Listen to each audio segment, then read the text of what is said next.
And over the last 70 years, this forward-thinking institution has done more to pioneer the field of couple and family mental health than any other in the United Kingdom, and some would argue in the world.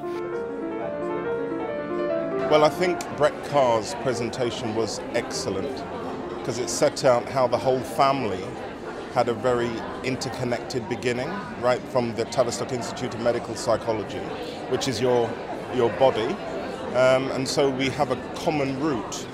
And I think what was really important was to hear how all of the different workers, theoreticians, practitioners had a joint enterprise, which was called Tavistock. And even the people who came from Canada were speaking about the Tavi.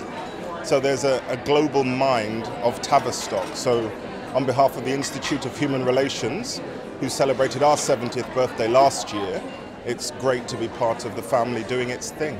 Well, it's a celebration of the history and the development of all the projects and the sheer breadth, you know, working with relationships right across the lifespan. I'm looking forward to Louis Theroux, of course. I very much enjoyed listening to Lisa Appignazzi. I felt that the combination of reflectiveness, fairly philosophical attitude, and being very kind of intimate and open about her own feelings was wonderful. Very moving, so I rushed off and bought some books. Well, I think it's incredibly impressive that the thing has been going for 70 years.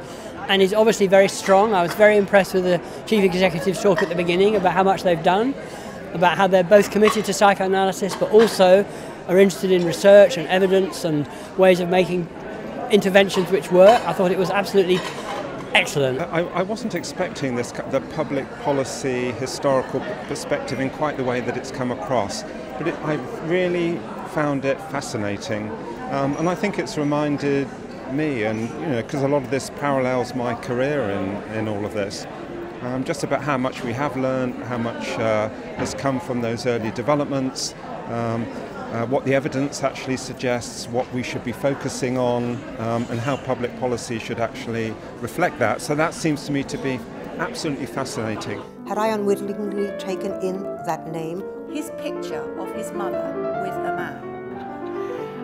And who are the film's love experts? What's going on in me as a clinician? Can I find that therapeutic stance?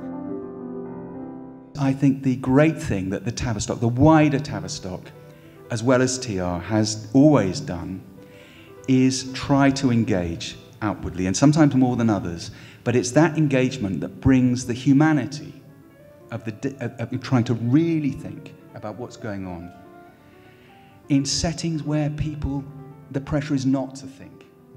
That's what's so powerful and so brilliant about what the history is.